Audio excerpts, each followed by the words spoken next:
Good morning and welcome to News Check right here on KBC Channel 1. There's so much to speak about, including what is happening in the country. This coming Thursday, the Justice and Legal Affairs Committee is expected to start listening to 3 petitions filed in Parliament seeking the removal of the Cherera 4. You're talking about Juliana Cherera, the IEBC Vice Chairperson, Irene Masita, Commissioner of the IEBC, Justice Nyang'aya, and Francis Wanderi, all 4 commissioners of the Independent Electoral and Boundaries Commission. These 3 petitions seek to remove them because of gross misconduct and incompetence.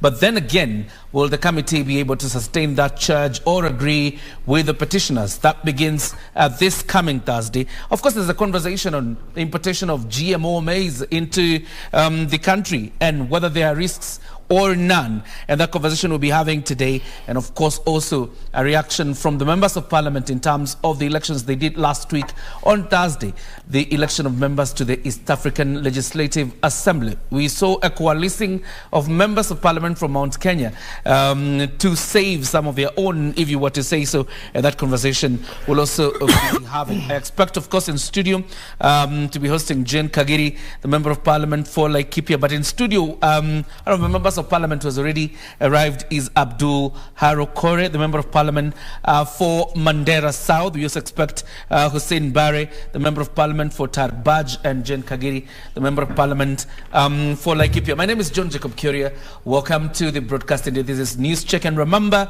World Cup Eco KBC will be showing you sporting action. We started on Sunday, and every single day is a match day, and we'll be showing you these matches live on KBC Channel 1. But first things first, Mheshimiwa Abdul, karibu sana. Asante sana. How are you doing? Fine, thank you. It's a pleasure to be on your studio again. Nashukuru. Karibu sana. Asante. You're welcome. Of course, a member of parliament elected on a UDM ticket in Mandera County. Let's just have a look a little bit on the elections that members of parliament did last Thursday.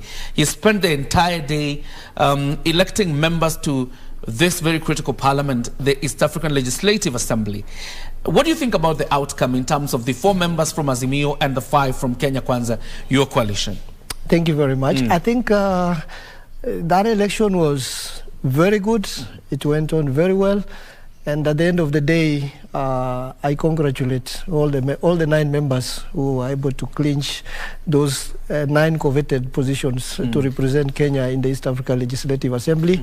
Those members came to the chambers, their names came to the chambers as candidates. But after the elections, they are now representatives of Kenya. They are not representatives of Kenya Kwanza, nor representatives of Azimio. And I think looking at the outcome, we managed, in that time, we managed to comply with the constitutional requirement. When it comes to gender, we have enough gender in that mix. When it comes to people with disabilities, we have somebody who's elected to represent us in that. The youth are there.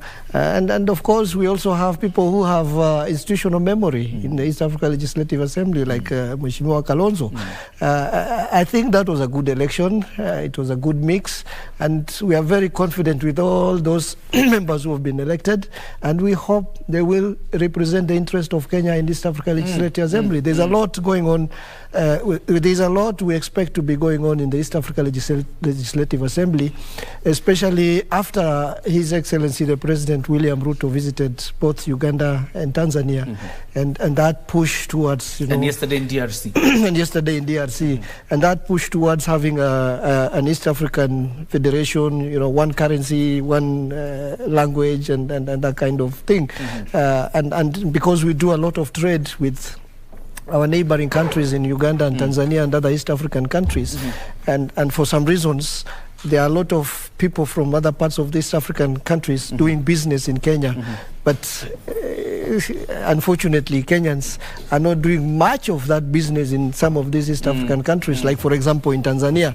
So we think the members we have elected have their work cut out for them, representing our trade interests, representing our diplomatic interests, representing our tourism interest, and many other interests that we are going to have in terms of, a bloc called East Africa Community. All right. Yes. Fantastic. And of course, right now the panel is full because I'm also joined by the Honorable Member of Parliament for Laikipia County, that is J Kagiri, as well as the Member of Parliament for Tarbaj, Hussein Barre. Like I told you, there would indeed be a full panel. Let me start with you, Jane, for a quick reaction on the election of members of Parliament to EALA, bearing in mind that the MPs from the region where you come from appear to go against the grain of an endorsed lineup to go with a different people. Thank you, John. For me, what first I would want to say is that considering the 30 or so members who had been nominated by their various parties for the EALA positions, first, everybody on that list was qualified. And secondly, for us to have gone to Parliament and voted as we did is because we felt there are people who are qualified and were left out of the list, or maybe more qualified, or rather we needed a larger representation, which was not felt as per what we were told to do. So that is how come it ended the way it did. Yes. Mheshimiwa Barre, when you left State House as members of Parliament from Kenya Kwanza, obviously after doing elections and identifying 5 individuals with whom you would go to Parliament and endorse as your EALA MPs, did you feel like your colleagues probably from Mount Kenya went against the grain in doing the choices they made that day? Well, thank you for the show. I think there's an element of space for them actually to do what they did. Okay. Well, we agreed on some 5 people to a certain extent who have voted in State House. But then, if we were to limit people to that level, we will have said no other person will appear in that list. But the fact that everybody appeared in the list, it means there's an element of people bending a little, that if they're discontented, this can be corrected. So I am sure they must have gone by that line, and I think whoever came through is qualified and will represent us at the end of the day, yes.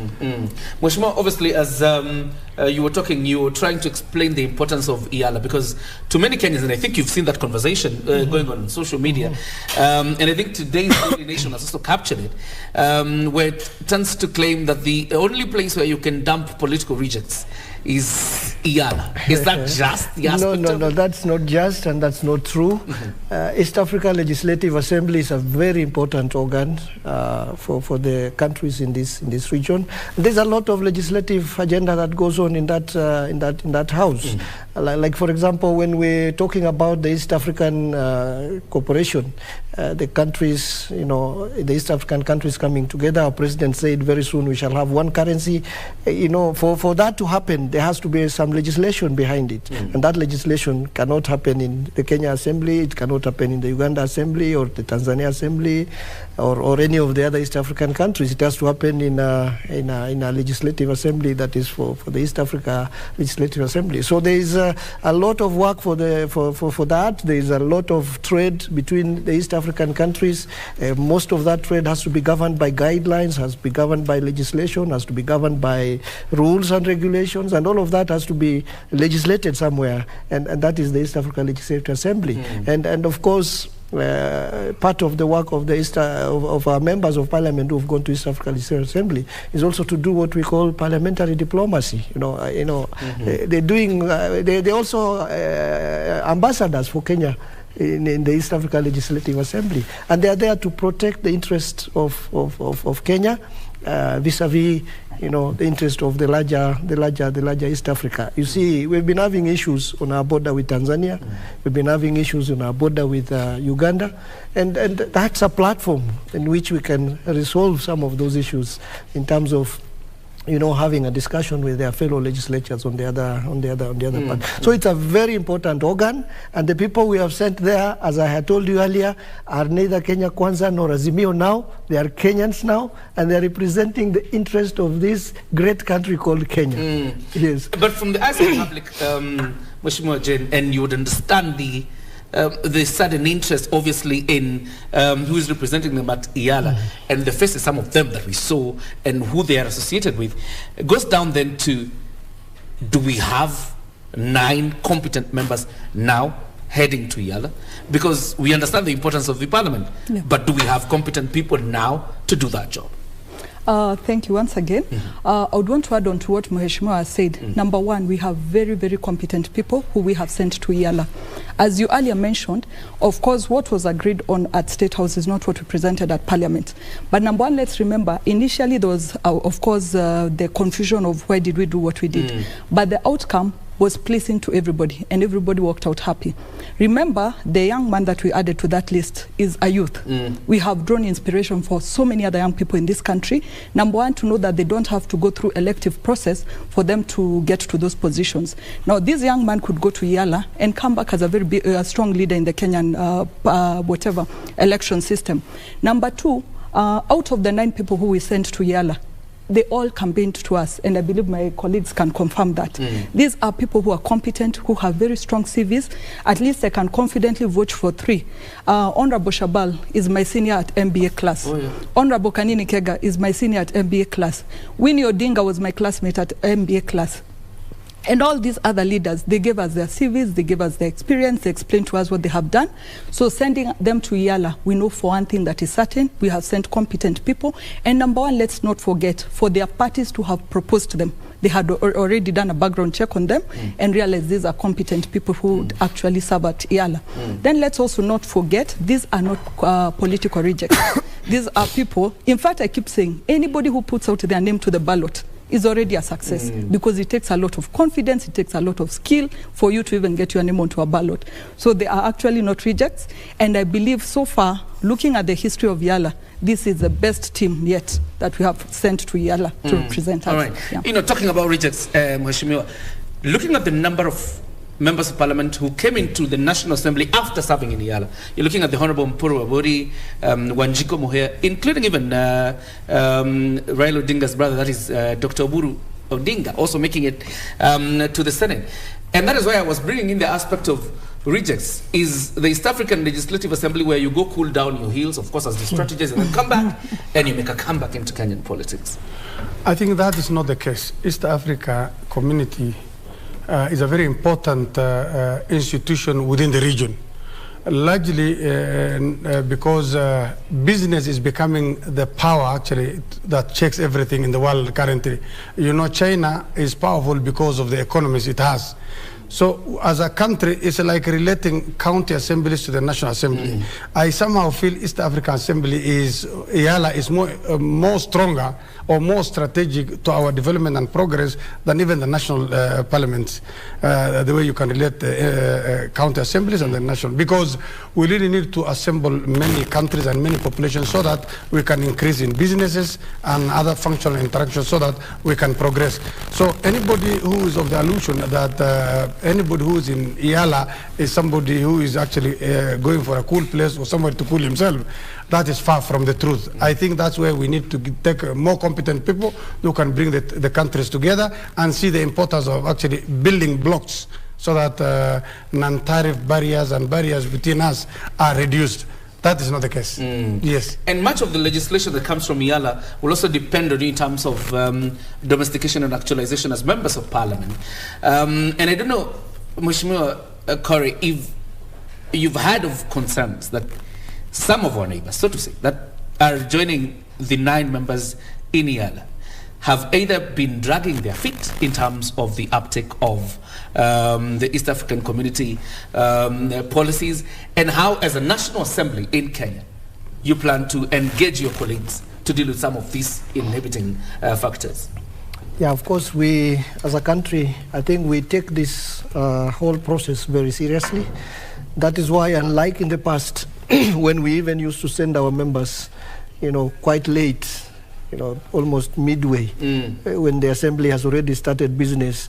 This time we've shown a lot of seriousness because of our stand as a country, especially the Kenya Kwanza government and the focus we have in terms of regional integration and making sure that we take the matters seriously. So of course there are matters that definitely will have to have some kind of discussions at both levels.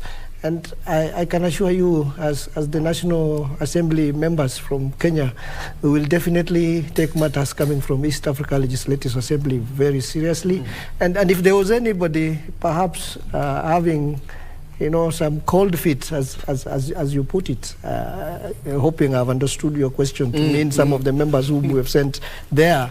I think the mere fact that as a house we have endorsed them as the representative of this country, and we told them in no uncertain terms, when we were wishing them well, that they are now the representatives of this country. Whatever views or whatever agenda they had is now behind them. If it was an Azimio agenda, if it was a Kenya Kwanza agenda, it is not the agenda they are going to take to East Africa. The agenda they are going to take there is now the Kenyan agenda.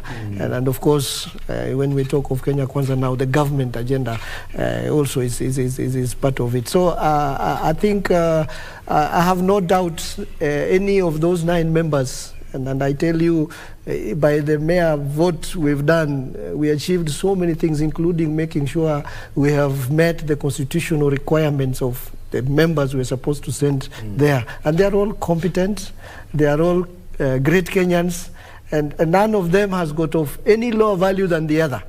And we will give them full support, and I'm sure they will do a good job to make Kenya proud. Mheshimiwa Jane, coming from a background of an entrepreneur, I'm sure you've heard of what is common currency. At some point we even expect to have a common political formation.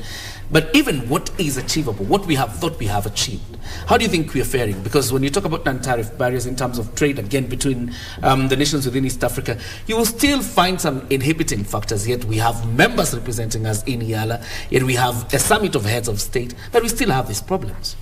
Let me first continue from where my colleague left off. Again, I would want to reiterate on the importance of the combination that we are sending to EALA. I looked at, like now, the Kenya Kwanza side. We have Hassan Omar, who contested for governor. We have Sankok, who has served in parliament.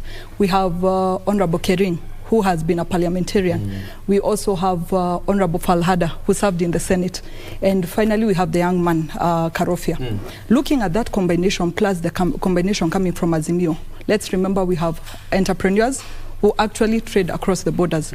We have people who have served in both houses, so they know the challenges that we've been encountering, even including trade.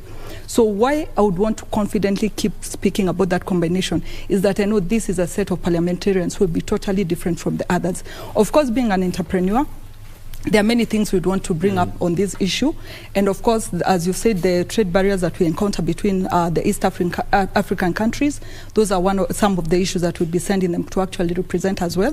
And again, as my colleague mentioned earlier, we need them to be ambassadors for this country. We need our tourism improved. We need our, of course, the level of trade between our country and theirs going higher.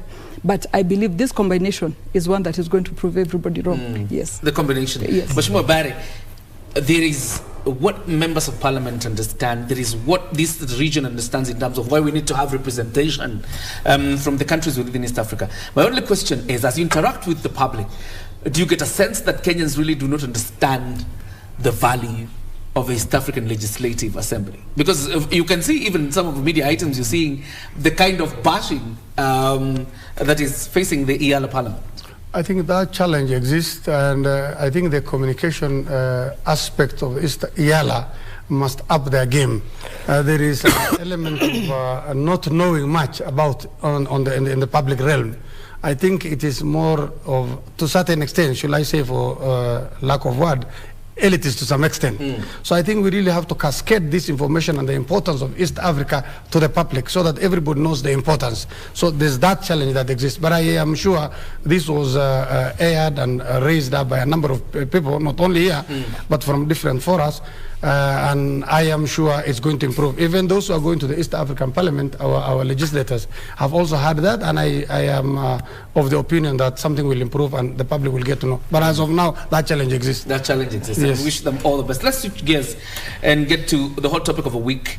I'm sure you also want to quip it on the issue of GMO. We'll deal with that at some point.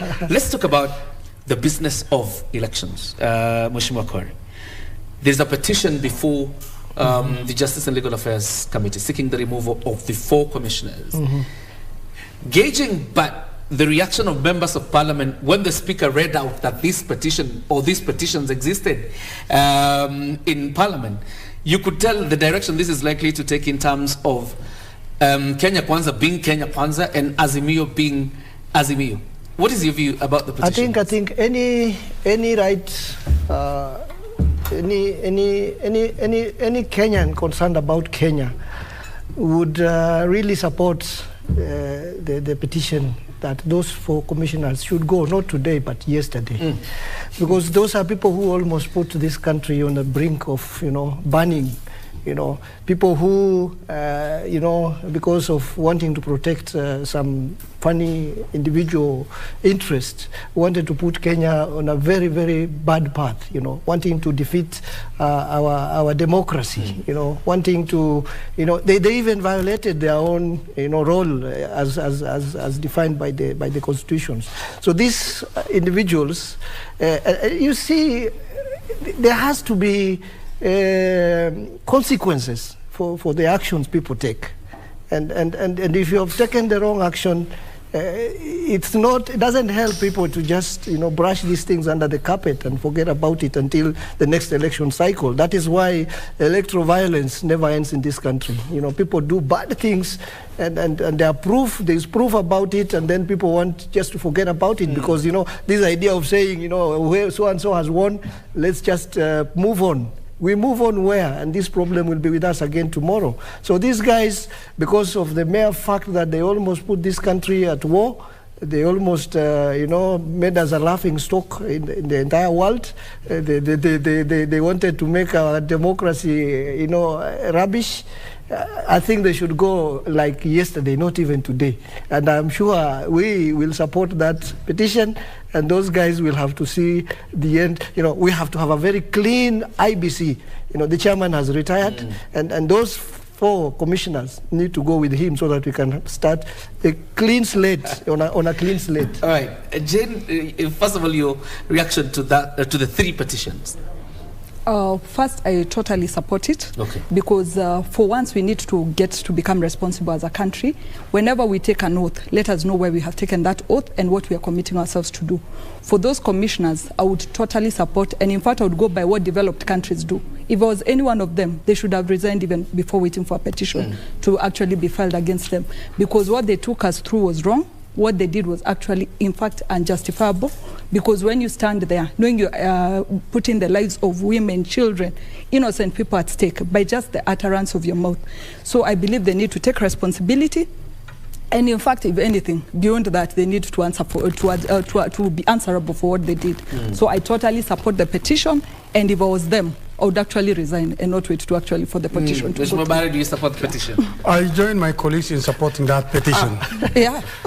These people have risked the very existence of this country. They were taking us to much worse than 2017, 2018. And these people, some of them were in the counting hall. They were announcing this result. Then coming back to say something different, I think they have gone against the group responsibility, and they have touched the very existence of this country. So their resignation, they are giving way to others, should have been done yesterday, not even tomorrow. So these people should go, and let's get a clean slate of people too. I think even next time, these people should not hold any public office because of how they've acted. They should maintain themselves in private you're practice. seeking a further recommendation. A further recommendation. These people should not hold, so that it serves as a lesson to others who are going to hold any public office of that magnitude. This is actually my advice. Yes. Mheshimiwa, you realize that there's a section of this country that is yet to move on from the outcome of this election and how it ended up. There are those who would say then that these 4 commissioners may not be at fault. What they did is to blow a whistle on probably some of the illegalities, if there were any, happening during the conduct of the verification process and the announcement of results. Are we sure at this point that this is the conversation we want to have at this point? Yes, I think there's no any other time to have this conversation other than now. We've just come out of a very divisive election. And we've gone through the trends and patterns of what we normally go through in very divisive elections like this before. But we now have to take a step right now, because in the past elections, perhaps we've, said, let's move on. and that let's move on has not been of any help to us. Anybody doubting that these people did what they did out of malice and bad faith, that fear has been rested by the Supreme Court when it ruled on the fact that what they did was not proper. If they had any case, perhaps Supreme Court would have ruled the outcome of that case differently. But the mere fact that the Supreme Court has pronounced itself on this matter, I don't think we need to wait for any other further evidence that these guys, in the famous now Kenyan whatever, what they were saying was hot air. Jen, of course, Mheshimiwa references the Supreme Court, and you remember in the decision by the Supreme Court, it actually calls the action of the commissioners as a last-minute boardroom eruption. That is what the judges of the Supreme Court call it. But then again, they go ahead and make recommendations that the IEBC also needs to be revisited so that you define the powers of the chairperson. In a way, you're trying to fault how the chairman also acted in the entire process. So if you're interested in the 4 commissioners, why don't we extend it even to the retiring chairperson and the 2 commissioners? Allow me to first pick it up from the general election. And I would want to state, having gone through a previous election, and I'm sure my colleagues would confirm this was the most organized election by IEBC. Sometimes we want to say that it was a divisive election, but if you look at the silence that went after the ruling of the Supreme Court, it's because nobody had evidence that would counter what the Supreme Court was saying. Because on whatever side of the political divide you were, you actually saw a fair election. So the outcome has nothing you can go against. So number one, it was a very well organized election, and for these 4 commissioners to come in after and say that what was actually happening, they were not part of it, was something that looked very far from the truth, because throughout the whole process we had been seeing them as Kenyans, as they briefed us, as they read out the results. Then for them to later on come back and say, just the same way as me as a candidate, I will not come back and say that the IEBC was not fair, because even on the ground they kept calling us for meetings, they kept briefing us, they kept updating us on any developments. So at the end of the day, everybody has to take what their responsibility was. As for the chair, you cannot include him in that, because there is nowhere he went out of what he was supposed to be doing. All the updates, he kept inviting them. In fact, finally, it is them who actually pulled out from the meetings and decided to have their own, that they would now declare that the process was not right. So I think, of course, we must go by the recommendations of the court, which if you look at the recommendations they gave in 2017, are actually what helped us have a better election this time. So again, we hope to take up the recommendations and have an even better election in 2027. So, thank you. Mheshimiwa Barre, there are those who argue, as the JLAC listens to the 3 petitioners, and of course I've seen in the schedule they will also invite the 4 commissioners to respond to the claims made. But there are those who argue JLAC has no work here, because the Supreme Court, just like you've mentioned, already appeared to directly convict the 4 commissioners of incompetence. When you say is a last-minute boardroom eruption or an afterthought, there are people who argue that in itself was a conviction coming from the Supreme Court judges in a unanimous decision. I share a sentiment with the latter group that said the courts have actually made a position on this, and we go by that, and there's no reason these people should be invited. I am of that opinion. Yes. You stand with that opinion? Yes. The question is now, Mheshimiwa Kore, and I'm wondering, as members of parliament, as you deal with this, of course, JLAC will have to write a report and then bring it to you guys for debate. But I'm wondering, what is the threshold so that you get rid of this 4 commissioners, or you say you're not going to write a recommendation to the president to remove the 4 commissioners? What is the threshold in terms of parliamentary procedures? I think, like you said, there is that fair due process to which they will be subjected to. The committee will discuss. They will be given a fair chance to say their side of the story. But like you've already put it earlier, there's a conviction here, and if there's that very clear picture to everybody, like my Mheshimiwa colleague just said earlier, the fairest thing for these 4 commissioners would have been to resign. and just leave. But if they want to be dragged through the entire process of, judicial processes and the commission that the president forms, and so be it. It's their right. But I think the threshold is there. These guys, they almost put this country on fire, and as Kenyans of goodwill, we think people have to, people have to take responsibility of their actions, and somebody has to be, has to be held responsible for especially those constitutional office holders who've sworn to defend the Constitution and to treat everybody fairly in a transparent manner.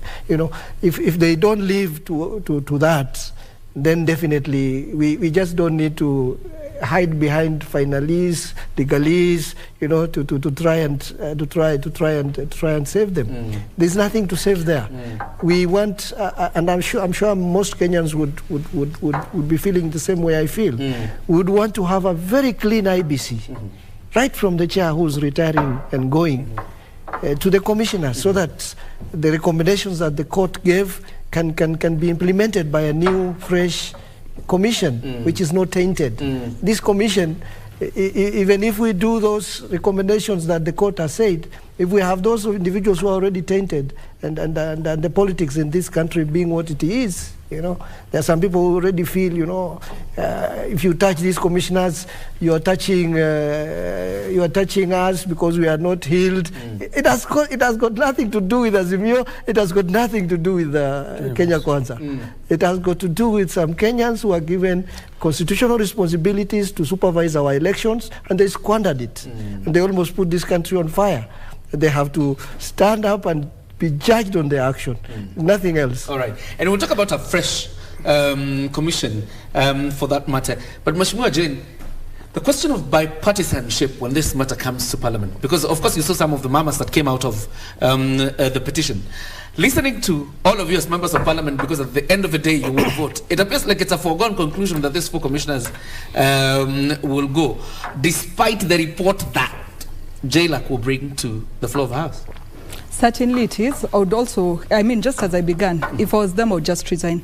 Reason being, remember the Supreme Court, they were also given a chance to respond to all the accusations that were there. If they could not put the side that they were defending to pride, then what other business would they have to come and explain to us that they actually did their work? So I think it would be, for lack of better words, they should save us the resources as a country. They should save us the time, because we know we have so many challenges we are going through as a country. They should save us that time and not make us go through a process which they know they should not even be rightfully be in those offices at the moment. Yeah. And of course it is reported that the divisions at the IBC continue to deepen as days go by. Mheshimiwa Barre, that's still a question on bipartisanship. Do you think Parliament will rise above political affiliation to probably then deliver justice to Kenyans and the 4 commissioners?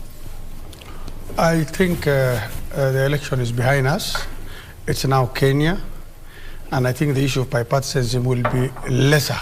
And any sensible person, whichever side of the political divide you are in, will, in retrospection, see that these commissioners were not on the right. It was just very partisan and very parochial. So I am sure with the election over and everybody wants a fair and a proper election in the coming days, I am sure we will rise beyond partisanship, and we will all join hands in sending these commissioners home so that we can have a new IEBC that will serve everybody and fairly. And this, they will serve also as a lesson, so that those who are going to be taken as commissioners will not behave the same way these ones have behaved. Yes. A new IEBC that serves everybody. Quite an interesting aspect you raised there, Mheshimiwa Kore. Is it possible, within the circumstances and within the legal framework that we have, to have an IEBC that serves everybody, I think, and not political interests? Yeah, I think it is possible. We are a very hopeful nation, and we have to live with that hope.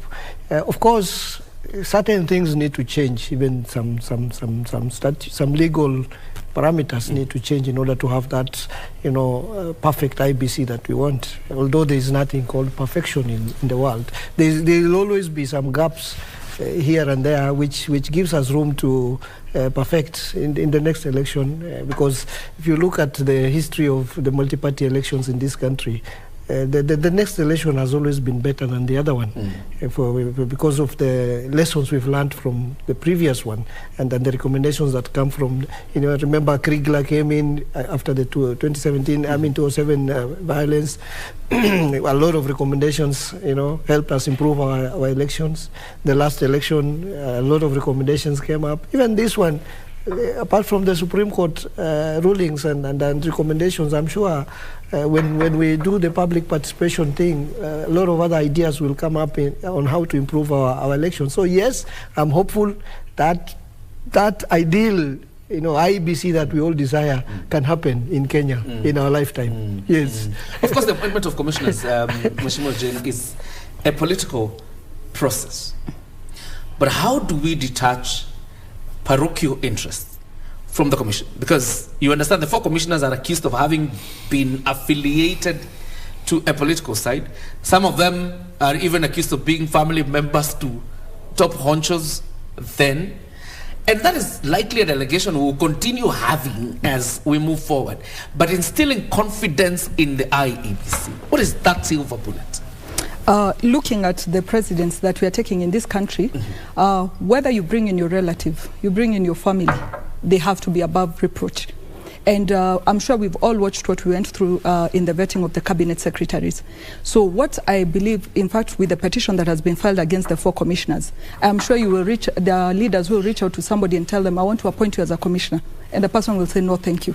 So what I believe with these particular appointments of commissioners to the IEBC, we will get the best of the best. Whether you're a relative, whether you're cloning, whether somebody close to you, there will be people coming in knowing it is a profession they're coming into. Because after this, they will see there's an aftermath to all their actions. So whether you do it right or you do it wrong, you do it right, you'll be appreciated. You do it wrong, there'll be consequences to it. So I believe this is one appointment of commissioners that will have the best of the best for the country. Yeah, go ahead. I think just to add on that, as you said, the silver bullet will be how we deal with these commissioners. Yes. Yes, the lessons we learn, or the other people who want to become commissioners, the lessons they will learn from how we deal with these commissioners is actually what will make the commissioners to be non-partisan or partisan. If we remove these guys, as we are saying, or they resign, and we even go further to say that they are not going to hold any public office anymore in their life, anybody, whether you're brought by your family or by your party or by anybody, when you get into that position of being a commissioner, you will think of your future and how the impact this will have on you. So everybody will act with responsibility. So it depends on how we act with these commissioners. So these commissioners will go after going, no holding public office. Everybody else will be faring. Let me ask a follow-up question, Mheshimiwa Barre, because Mheshimiwa Kora said we are a hopeful nation. And every time after an election cycle we've had problems or don't have had, we have hoped for a better election and probably even made legislation to seek to improve the next election. The journey we have walked is from a situation where members of a commission used to be appointed by the president. Then we went to an IPPG process, went to a selection panel, and I think now it has a lot of representation, including from faith-based organizations.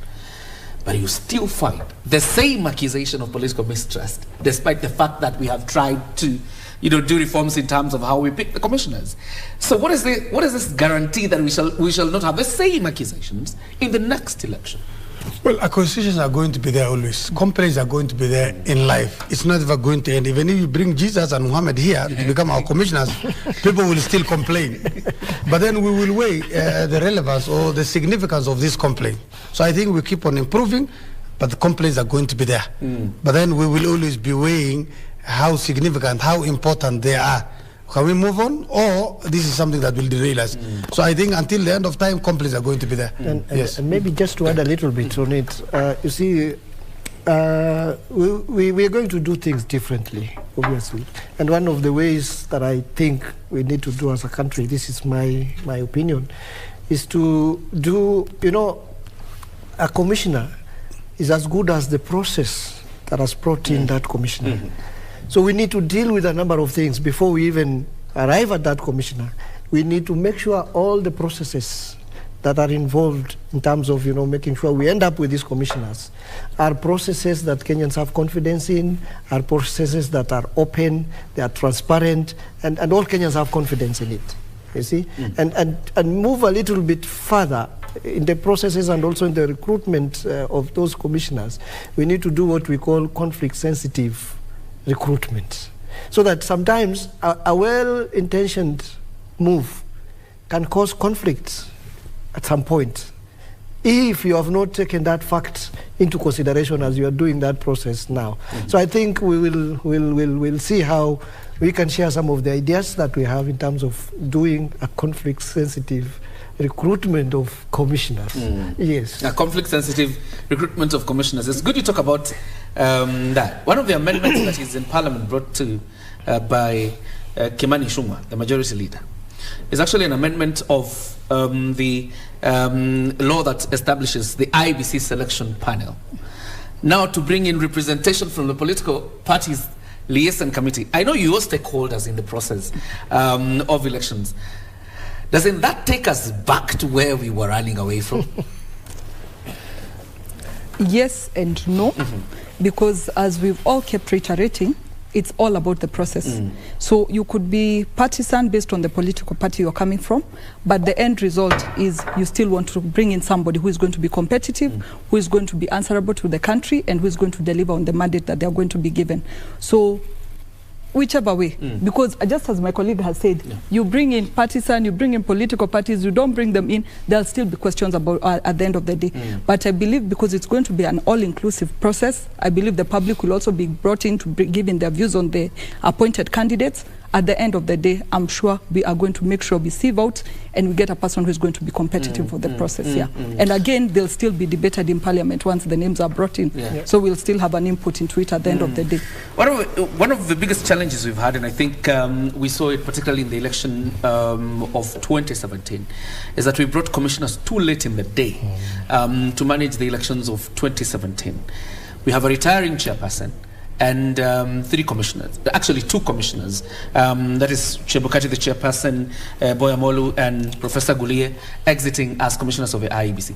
We now have another political process, quasi-judicial if you want to say so, happening in Parliament that could actually end up with having no commissioner at all at the IEBC. What assurance does Kenya have that members of Parliament are going to fast-track the process, so much so that the Commission now starts preparing for the next election in good time, and you don't end up where we were in 17? I think the retirement of these 3 commissioners, including the chairman, and the removal that we want to do, because they did not want to resign, of these 3 commissioners, is coming at the right time. We have a good time actually to prepare, and I am sure the MPs or the parliamentarians are cognizant of this. So the earlier we sought this commission, the better. I think this is the right time. We will have ample time actually to prepare and correct whatever that has gone wrong. So I think this is the right time. Yes. One of the responsibilities that falls into your hands, Mheshimiwa Kore, is the reshaping of the legal framework, because the Supreme Court asked that you do that, so that first of all you properly define the roles of chairperson and the secretariat of the commission, and again to define whether he indeed is the national returning officer in this election. Yeah, that's a good recommendation, and I think we will discuss, we'll debate all of that, and definitely our debate and our recommendation will also be subjected to the public for public participation. A lot of experts will also give their views on but I agree, where there is a lacuna in law, like for example, it's not clear whether the chairman of the IBC is supposed to be the sole returning officer, or he's supposed to be a returning officer in groups with others. Those are some of the things that need to be defined, and the more clearer this is, the better commission we shall have, and the better laws for governing our elections we shall have. So that's a very good recommendation coming from the Supreme Court, and definitely as members of Parliament, and I'm sure our colleagues in the Senate will definitely give this the weight that it requires, so that it becomes a force of law. All right. Let me take you back, Jane, a bit. and I'm looking at the 2017 election, and I'm on Chebukati. He's a retiring man, so obviously nothing much on his bid. But you will remember, after the court ordered for the repeat of elections, we had one commissioner flee the country. Yes. I think a little bit later, Chebukati and Chiloba could not see eye to eye. Chiloba had to exit as CEO. And then the other 3 remaining commissioners resigned, accused the chairperson of high-handedness. Now, we have a replica of the same situation nearly 4 or 5 years later. And my question is, Jill, you're not convinced that even the chairperson has a managerial problem in terms of how he manages the commission? I would believe it would be, we would take it back to what the recommendations that the Supreme Court actually gave, because if there is no clear definition of one's duties, of course there'll be a question of, is he crossing over to the other commissioner's work, and are they also trying to take up what his work is? So I believe we've talked about, we are trying to better the process, and of course with the recommendations that we were given, we are certainly going to have clear mandate for a chair and the clear mandate for the commissioners. Again, we could look at it both ways. We could say he's the constant in both cases, but he could also be a definite constant who does the right thing and refuses to be budged, you know. So we could look at it both ways and not assume that he's the problem. It could also be a case of the other people could be the problem. But now with the recommendations we have, we are working towards a process that will be so clear and so straight. And if I would want to add about the 2022 elections, even looking at the number of petitions we have in the courts, on cases of MP, members of parliament, as well as the Senate, the cases are very few. That goes to confirm that this was a very good and well-organized election, the 2022 one. So again, we are improving as we grow, and I believe 2027 should even be better. Should be better. Yeah. Let me pick your mind a bit, Waheshimiwa, on that recommendation, because you said you would look at that legislation, obviously emanating from the recommendation of the Supreme Court. Because there were 2 situations here painted at the Supreme Court, where you have one chairperson with absolute authority on matters of verification and announcement of results. And the commissioners were saying, we look like flower girls. When the law of a chairperson stand says they had actually subdivided duties among themselves as commissioners, but it appeared like the work of the final announcement of results and tallying was on the end of the chairperson. As we move into the future, Mheshimiwa Barre, would you want, as a member of parliament, to see power vested in the chairperson, absolute authority, or would you want to see responsibilities when it comes to verification and announcement of results being subdivided among the commissioners, so much there's no feeling of we are flower girls in this commission? For me, I feel the status quo is the best. Is the best? Is the best. Okay. In the sense that probably there's going to be an equal people, 4, let's say 3 saying this, 3 saying that. Somebody has to make a decision at the end of the day. So I think, and even going by the decision taken by the chairman in the just concluded election, and from what we are saying of the commissioners, you know, and how things are going, everybody can attest to how right the commissioner has acted. So I think they'll have a debate. But I think the commissioner, the overall commissioner, should be the person who will make the final decision as it is, and I think it's the best way. The status quo. Yes. Mheshimiwa Kori? Yeah, I think it's very interesting. You see, like for example, when we seek for clarity on who will make the announcement, you know, all the 5 commissioners cannot make the announcement at the same time. There has to be somebody vested with that responsibility to make the announcement, and definitely that is the chair of the commission, as it has always been the tradition. I think there's a lot of you know gray areas that many Kenyans don't understand in this whole conflict between the commissioners and the chair. And I think during such intense political times, when nobody wants even to accept the results, you know, this type of, you know, animated you know, misunderstandings happen. But it's good now the Supreme Court has announced itself on it, given a direction on how to go about it. As legislators, we will debate that. We will obviously give our views on how best that we might come up with a very, very interesting, you know, scenario which satisfies all Kenyans. But looking at it in generality, it doesn't look like a big thing. It just needs to be made clearer who makes the announcement and the role of the other commissioners in the verification, which I think partly I may agree with some of their arguments, because there has to be checks and balances even in the commission. If you say you vest all the powers and responsibilities on one individual, this is Kenya, my friend. And then I would want allow me to chip in further on the same question. There are two things I would want to mention. And the first one is there's no question of who becomes a flower girl or not, because with the digital age we are moving very fast. And if you remember what happened in this election, they kept uploading the results. So as much as the commissioners would want to compete on who announces, they're actually announcing something that we are aware of, and they need to appreciate that the process has actually moved ahead of us. So even if we bring in a new commission, let them remember the process is the same. There is nothing that can be altered once it goes onto the system. And if we remember, since the amendment of the Election Act, every election ends at the polling station.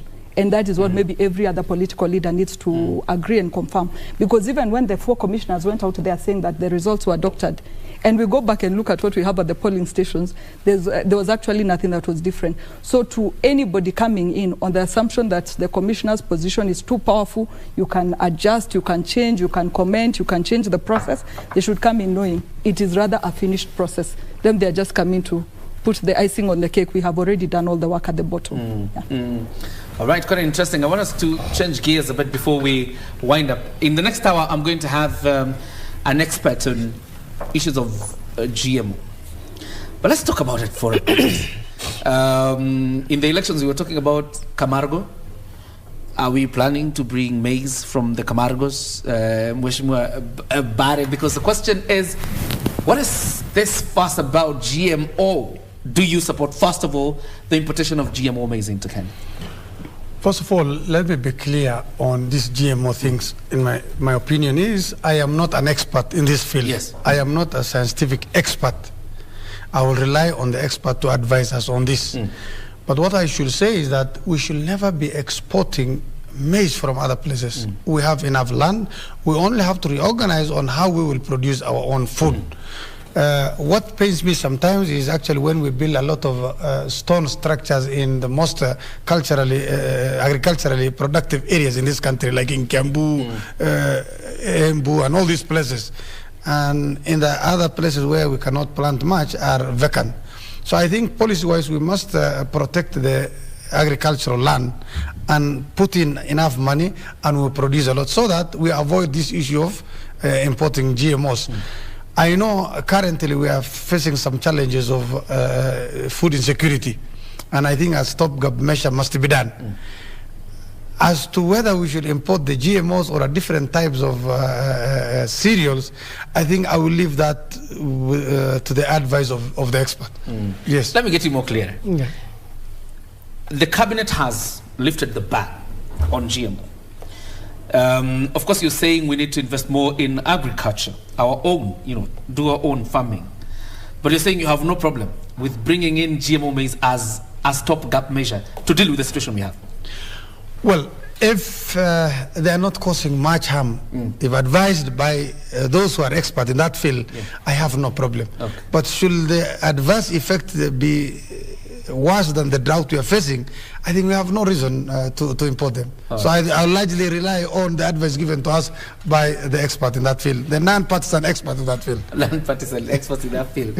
Yeah, I'll tell you straight, without fear of contradiction, that I think the cabinet decision to allow the importation of GMO in this country after the 10-year moratorium is the right thing to do. Because how did the cabinet arrive at that decision in the first place? There are a number of events that triggered even the thought in the cabinet so that it can arrive at that decision. One, we have a very serious food shortage in this country, particularly from where I come from in the pastoral lands in northern Kenya. We've had 6 successive seasons of rain failure, and we don't grow crops. We depend on livestock, as the main livelihood, for us. And that livestock is now almost gone. Those people who had cattle, it's like they're saying bye-bye to cattle. It's only goats and camels which are still trying to survive in that very difficult terrain. So we have had very serious nutritional shortage, very serious food shortage. And for those who have got lucky to get some rains in the bread baskets of this country, they have reports of emergence of some pests which were not there before, which are clearing fields of maize and what have you. There are diseases which were not there before, crop diseases which are emerging in some of these areas and destroying the crops. So the areas where we relied on to get maize and what have you did not have enough maize to feed the entire country. Maybe right now, as we speak, there might be some bumper harvest in some parts of this country, from what I hear. But a few months ago, there was nothing. Very serious drought, and there was no food, and there was a lot of so Kenyans have one problem generally. We always talk about research and science, but when the research and science gives some findings, we also become scientists all of a sudden. Everybody giving his own or her own opinion on a matter which they have no knowledge about. So there is no scientific evidence on the fact that GMO causes cancer. I've not seen it anywhere. And what GMO is actually, the GMO food we're talking about, if it is maize or if it's any other food, is basically to use biotechnology to capitalize on the certain parameter. For example, if it is rain, which we are lacking now, how do we genetically engineer maize seed which will be drought resistant, so that we can continue plowing that maize and produce that food. If it is the problem of pests, like in some parts of this country, which is destroying fields of how do we come up with a genetically modified seed that is resistant to disease, that is resistant to pest, that is resistant to weeds, so that we can have, instead of using a lot of money on pesticides, on herbicides, on other chemicals to treat, and so that the cost of production becomes higher. We produce this genetically modified food at a lesser cost and at a higher yield, so that we can have enough food in this country. So I straight away completely support. And by the way, my background, I'm an agronomist, and I have some little knowledge about agriculture and these production processes. Some of my colleagues I was in college with, I have a friend I even talked to a few days ago. He majored in the field of biotechnology, and I posed this question to him. We have this problem now in this country. We want food, and the cabinet has approved, the importation of GMO foods. As an expert, what would you say? And he said, there's no harm in importing the genetically modified food. There's nothing wrong about it. But of course, people have different interests. I would understand, for example, right now, some Kenyans who have produced maize, and they have a lot of maize in their stores, that would say, please don't import the GMO foods now until we have exhausted the maize we have in the stores. That makes sense to me. They are not saying GMO is bad. They're just saying this maize, if it comes, it will lower the price of maize, and we might not recover what we spent on the maize which you already have in the store. And then I think that's a concern that can be sorted by government, guaranteeing them that we shall buy all your maize. Once you produce, we shall buy all your maize at a good market rate. Doesn't stop us from importing GMO, so that we can continue feeding people in northern parts of this country who've lost livestock, but they need food now to survive. Long-term solution. And I think Mheshimiwa Barre was a little bit cautious. Which one do you take, the extreme or the cautious? No, for me, first I would need to put a disclaimer. I'm no expert on matters GMO, but I remember when the ban was lifted, I asked a friend of mine and asked them, where has this ban been lifted? And the friend told me, Jane, we have options. We may have all these dangers that are explained on GMO, and then we have our people dying from hunger. So which is which? And of course I would go with, we better allow with lifting of the ban and the importation of the food, the GMO food, rather than our people struggling and dying from hunger. But that said, I would want to support and say, before we allow any importation of food, have we exhausted all our food reserves locally? Because I come from a place, I come from Laikipia, and we have places like Ngarua, places like Olmoran. They have very successful harvests. In fact, when I go there over the weekend, they're now drying their maize on the roads. So my question would be, have we exhausted all the maize in Ngarua? Have we exhausted all the maize in Olmoran before we think of importing food? Because this same food is what could serve the other parts of the country. And number two, as we plan to buy this food, of course we've said the low cost of GMO foods and all that. But let's also remember, our farmers planted this food at a time when farm inputs were very expensive. So they are selling their maize at high prices, which everybody would want to run away from. But can we remember, these people also struggled to get this food in, to be planted, to grow, and the inputs are what they're trying to recover from the prices that they're giving for these foods that they're selling. Then I would also want to add and to state to a government, which I am in, that's the Kenya Kwanza government. We look at a place like the areas I've stated, and especially let me pick Olmoran. Like now, the day before, last week we had one of the illegal grazers spear one of our farmers.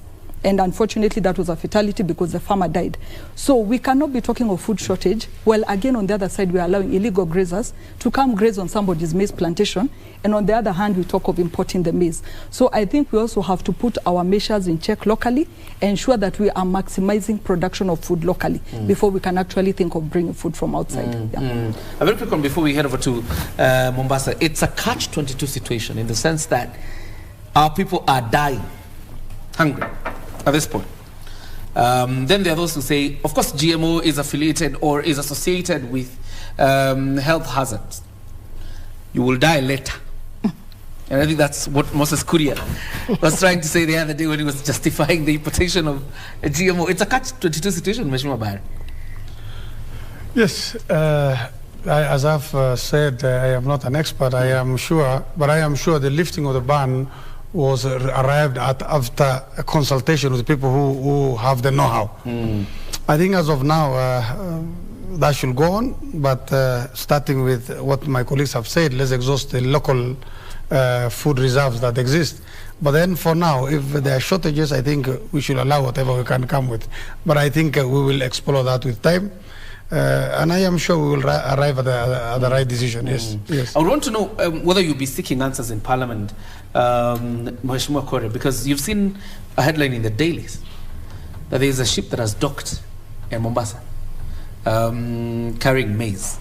Of course, what the paper doesn't say whether this maize is GMO or the other kind of, but there's no gazette notice on maize importation.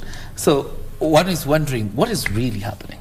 I think this is a government and respecting the rule of law, and we will do everything according to what the law says in this country. Of course, the newspaper stories which are unverified, you don't know what is in it, what is not in it. We cannot comment on it. But I can assure you that we have the substantive CS for agriculture now. We have the Committee for Agriculture at the National Assembly. Definitely, we will discuss all these issues and we'll do the right thing for this country. The only thing I would add is, you see, at this point in time, where technology is supposed to be used to leverage and help us, achieve, make life comfortable for everybody. This mistrust that Kenyans have on technology, especially when the new things come, and then in the theory of development, where we have the laggards, the early adopters, the late adopters. This is real for us also, but I know I would urge Kenyans to give science a chance, give technology a chance, and so long as our own experts, even in government, have said we have done a research on this, we have dealt with this, let's give it a try, because the bottom line is we are trying to do this to make life more easier for Kenyans, life more easier for humanity, And I perfectly understand, as I had said earlier, if there are Kenyans who have produced some maize, the government needs to consider, and we will definitely raise even these issues in Parliament. The government will definitely have to consider that the effort that those Kenyans put in the production of their produce doesn't go to waste, and they need to be compensated adequately. Absolutely. But of course, you can imagine the kind of panic such a headline will cause. And you know, the merchants of fear, what they're likely to do with such a headline. For me, I would want to assume it's a food donation. Because my reasoning would be, considering the time the ban was lifted, I believe for a ship to leave, let's say America, and get to Kenya, would be at a minimum of 90 days. So those are 3 months. Looking at the time the ban was lifted and now, I would wonder if the ship left before the ban was lifted for it to be actually at the port. So that's my hope and prayer, that it is actually a food donation. And this reminds me one thing. You see, as I told you, I come from a region where food is scarce right now. And there are Kenyans who have had bumper harvest. I think Kenyans should also come out and be magnanimous to their fellow Kenyans. If for example, food, assuming maybe like Mheshimiwa says, that is relief food that is stocked on a harbor, why should we wait for this food coming thousands of kilometers from elsewhere to come and help Kenyans who are having problems? And yet, when the government says we will import GMO food so that we can support these families which do not have food, Kenyans who have had bumper harvest will be up in arms. You cannot import because our prices will go down. Mheshimiwa has talked about stabbing of, she called quotes illegal. And we've seen places like in Mwingi where it was Kitui, where we have seen herders and then farmers.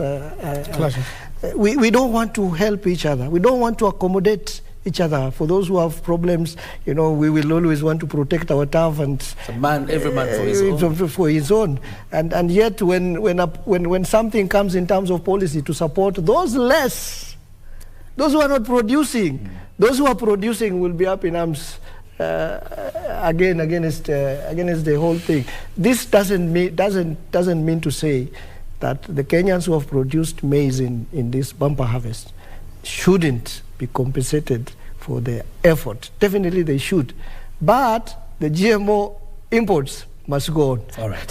Fantastic. I need to wind you up because I want to bring in the GMO, the expert now, to probably tell us, much more about the GMO food. So give each one of you 30 minutes to do your 30 minutes. remarks. Starting with you, Mheshimiwa Barre. 30 minutes. 30 minutes? 30 minutes? No, 30 seconds. Okay.